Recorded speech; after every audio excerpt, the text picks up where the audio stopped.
The government has introduced new digital platform tax regulations under Decree number 810. These rules broadly align with the OECD's model, but are requiring quarterly reporting instead of annual.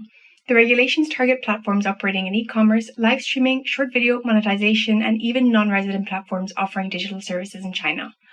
While there are some exemptions, such as delivery or transport platforms benefiting from existing tax incentives, most platforms will now need to report user identity, revenue, and operational details. Reports are due within 1 month of each end's quarter, emphasizing a move towards real-time tax oversight. Non-compliance comes at a cost, with penalties ranging from around €2,500 to €60,000, and in serious cases, the threat of business suspension. In Croatia, there's been a leap toward comprehensive e-invoicing through a decentralized continuous transaction control model. E-invoicing is already mandatory for transactions with public entities, but starting January 2026, this will extend to all B2B and B2C transactions. Notably, B2C transactions will now include online payments made via platforms like PayPal, Google Play, and also additional bank transfers.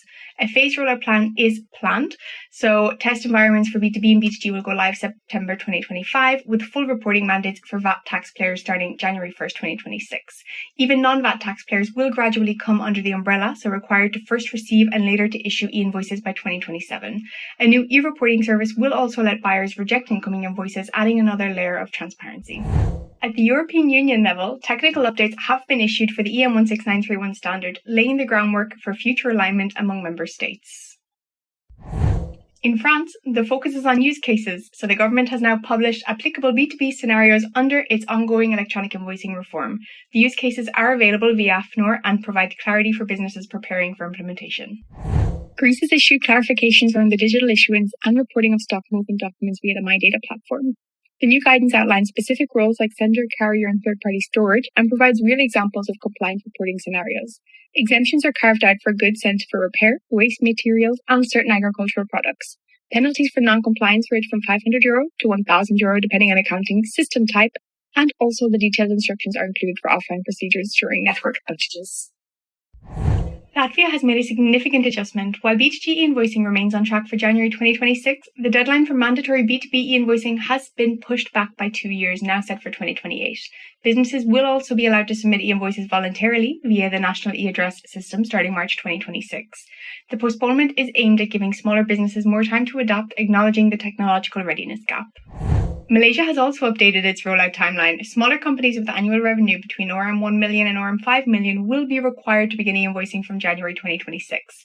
Those earning below RM 1 million have until July 2026, and companies under RM 500,000 are now exempt altogether, an increase from the previous RM 150,000 threshold. The move reflects a more gradual approach to onboarding SMEs. Mauritius is expanding its e-invoicing mandate. During the 2025-2026 fiscal year, the requirement will apply to businesses with turnover exceeding more 80 million, roughly €1.5 million. This follows the current threshold of more 100 million, which has already been in effect since May 2024. The Mauritius Revenue Authority continues to prepare for broader adoption in phases.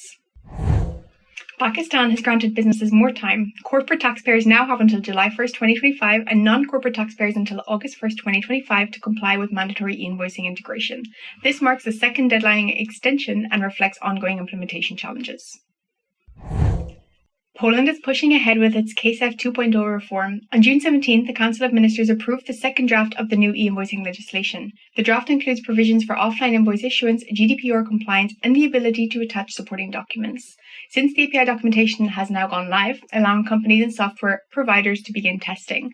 The bill has been sent to Parliament and is expected to be finalised in July. The government has released its initial strategy for implementing the EU VITA directive. Mandatory e-invoicing and digital reporting for intra-EU B2B transactions is planned to start on July 1st, 2030 as per VITA. The Dutch approach will roll out in 4 phases, starting with policy research and leading up to a full technical and legislative deployment. Discussions are ongoing about whether to include domestic transactions and how to minimize the compliance burden, especially for SMEs.